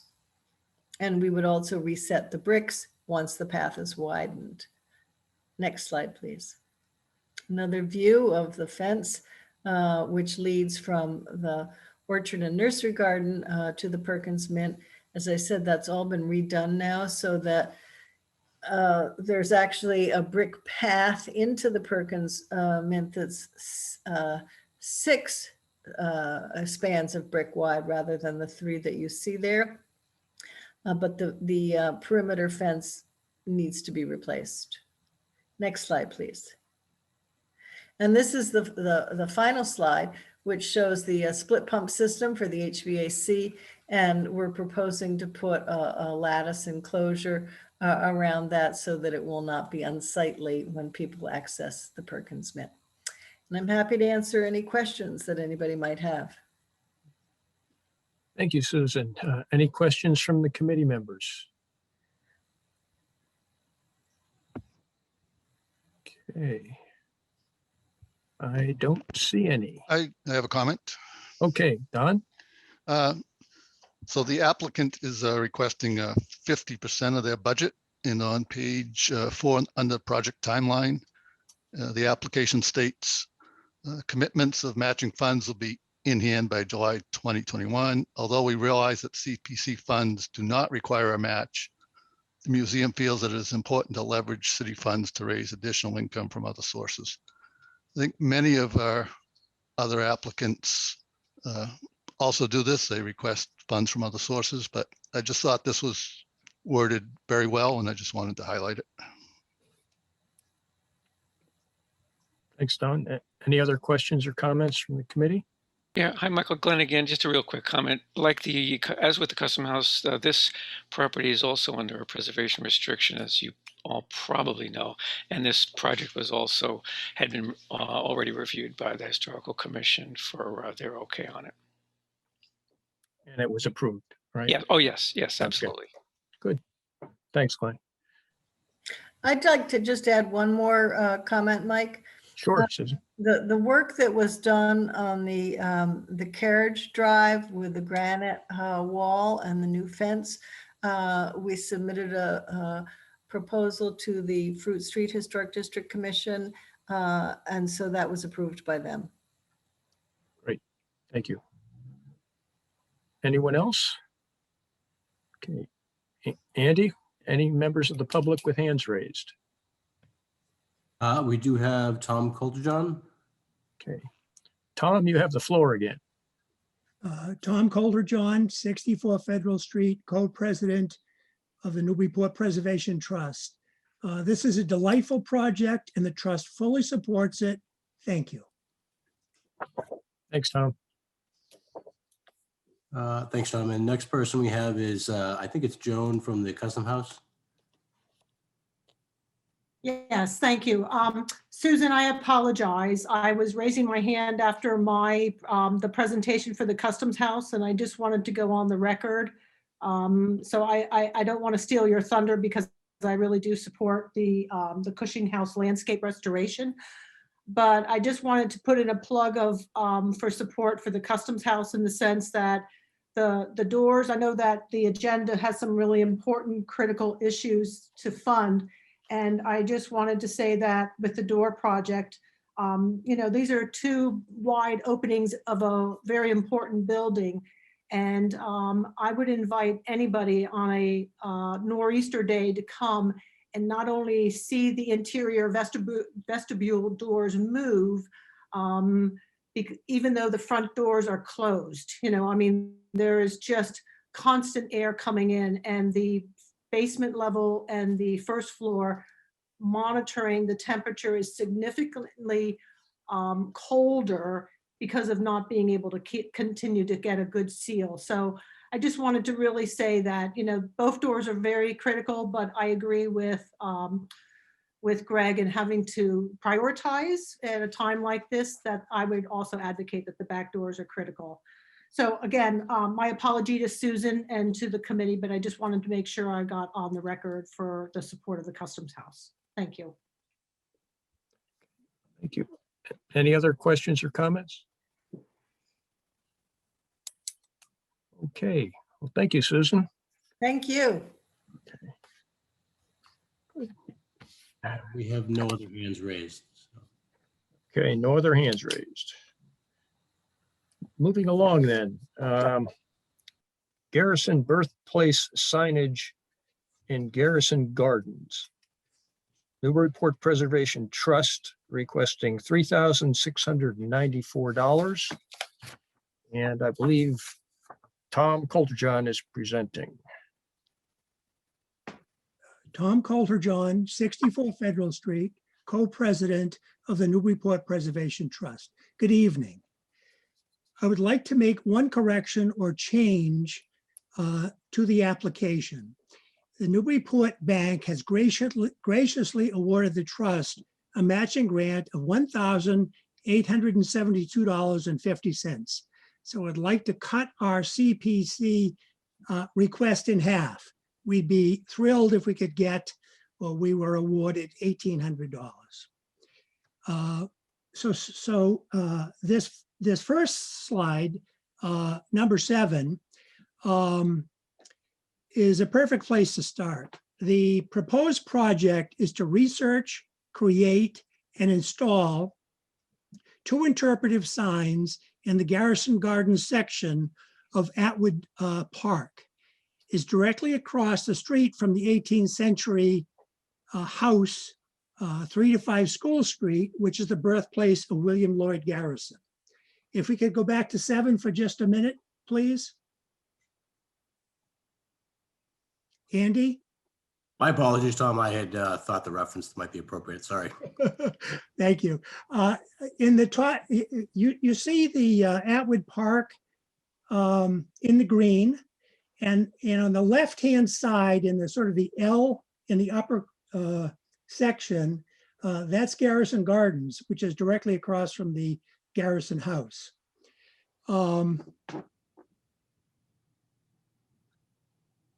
So the Garrison house, I don't know if you can read it in this, but it's 19-32 in the on this map here, on the assessor's map.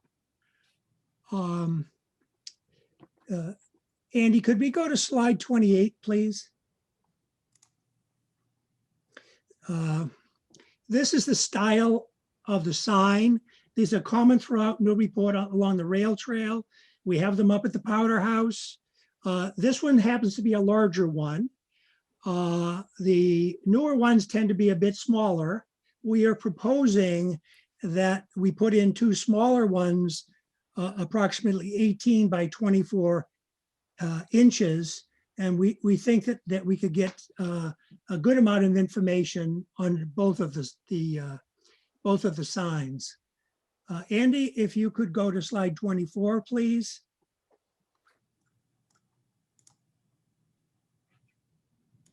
As I'm sure you may know, Garrison was a Newburyport native son who became an important abolitionist, journalist, and suffragist.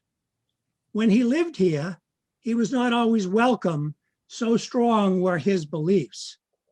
Today, he is one of Newburyport's favorite sons.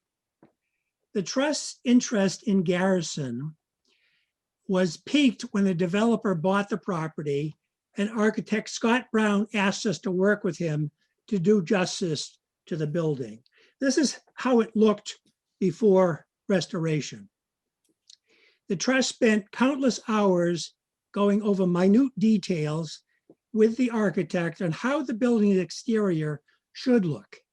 At one point, I remember getting up on my roof to measure the chimney for comparison of what it might be and what it should be for a circa 1750 house. We loaned the architect actual 18th century windows so the size and the profiles could be copied.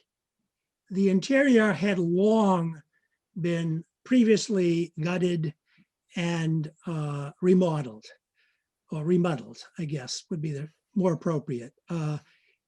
In its current condition was in tough shape inside and out. I'm not sure that even Garrison would have recognized his old home. In the end, after seeing the earlier photos, we decided that it should be brought back. So if we could go to slide 23, please, Andy.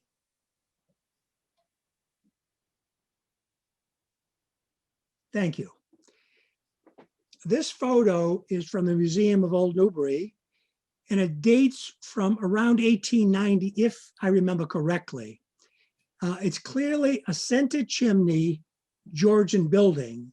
Macris, which is the state historic buildings listing, dates the house at about 1750, and that looks about right. As part of the project, the trust will contribute researching the history of this house. While he was born in 1805, this is more likely what he would have known the house to look like. You know, so we tried to get back to this. If you could go, Andy, if you could go to slide 25, please, I'd appreciate it. So this is what the house looks like today. I hope all of you had a chance to attend the William Lloyd Garrison inaugural lecture, which was put on by the Trust Next Generation Preservationists last December. It was on Zoom, hosted by the Newburyport Public Library. Panelists included Max Clement of the Next Generation Preservationists, Mayor Holliday, and editor Richard Lodge of the Daily News also presented. It was inspiring, to say the least. We learned about the original research done by scholar Kate Clifford Larson. It focused on the enduring friendship between Garrison's extended family and Harriet Tubman's work against slavery.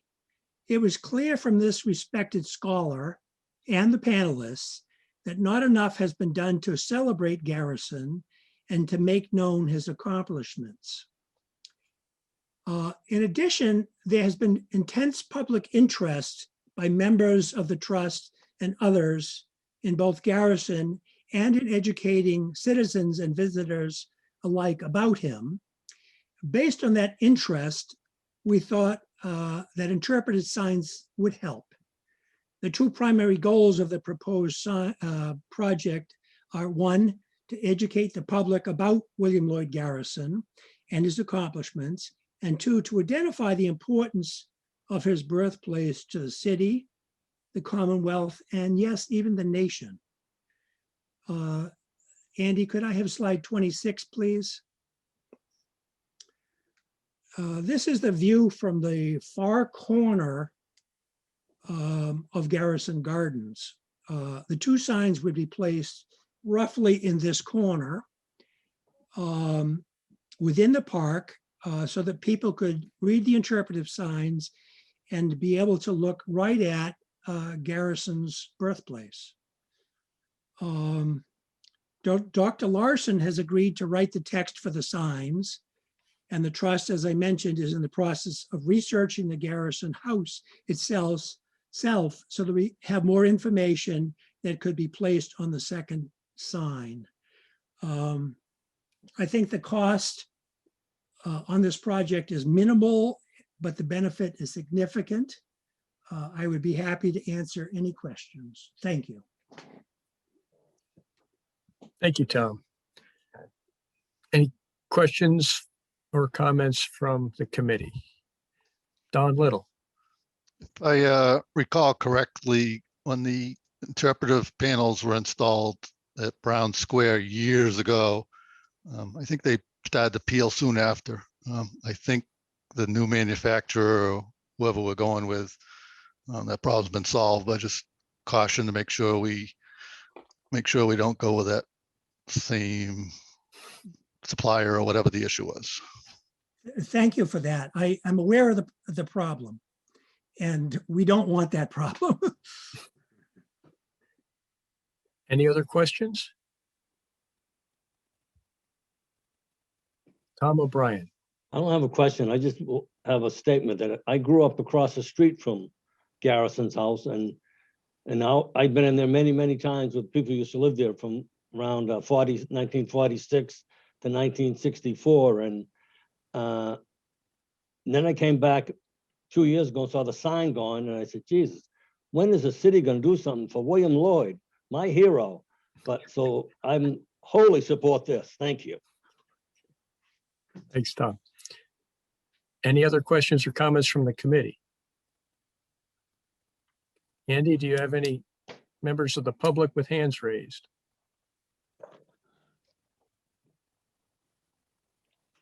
Just give a moment. We don't have much of an attendance at this hour, but doesn't look like it at this time. Thank you, Chair. Okay, thank you. Thanks, Tom. That concludes our review of the applications. I believe because the final application, it was originally on the schedule, the Shipbuilding Memorial Phase 1 was withdrawn by the applicant. Okay. I don't have any updates to report, just to comment that in the package that was circulated to the committee, we do have some quarterly reports. We do have an updated budget that we're looking at, which we will get further detail in advance of our May meeting in terms of nailing down what the available funds are. And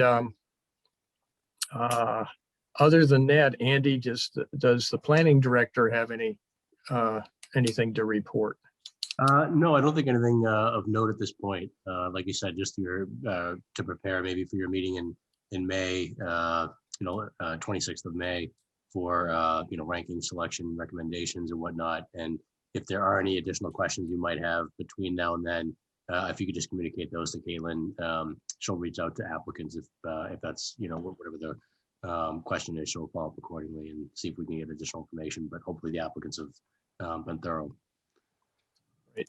And Caitlin will also circulate a worksheet like we had last year with the it's like a spreadsheet where you can fill in the blanks as you're considering your own rankings of the projects and amounts that you plan to propose recommending or not. That'll be in advance of our May meeting, which will be the 26th, 7 p.m. And the sole item on that agenda at this moment is our review of all of the applications, discussion, and then voting on them for recommendations. I'd like to, we have in the package the minutes of March 24. I'd like to have a motion for approval. I move approval of those minutes. Okay, and a second? Second. Okay, that's Tom O'Brien seconded. Any questions, comments, corrections? Okay, thank you. Then we'll have a roll call vote on the approval of the minutes, and it will be followed by a motion to adjourn the meeting. So why don't we do that with a single roll call, okay? You can answer twice. The first one is the minutes, the second one is the adjournment. Okay, Jane Healy. Yes and yes. Chuck Griffin. Aye. Don Little. Yes, twice. Paul Healy. Yes. Tom O'Brien. Yes. Mark Rosen. Mark, you still with us? It's not. Glenn Richards. Yeah, yes, and I should point out for the minute taker for tonight that I joined the meeting at approximately 8 p.m. Sorry about that. That's okay. And the chair votes yes and yes. Okay, we will I'll see you all again on May 26th.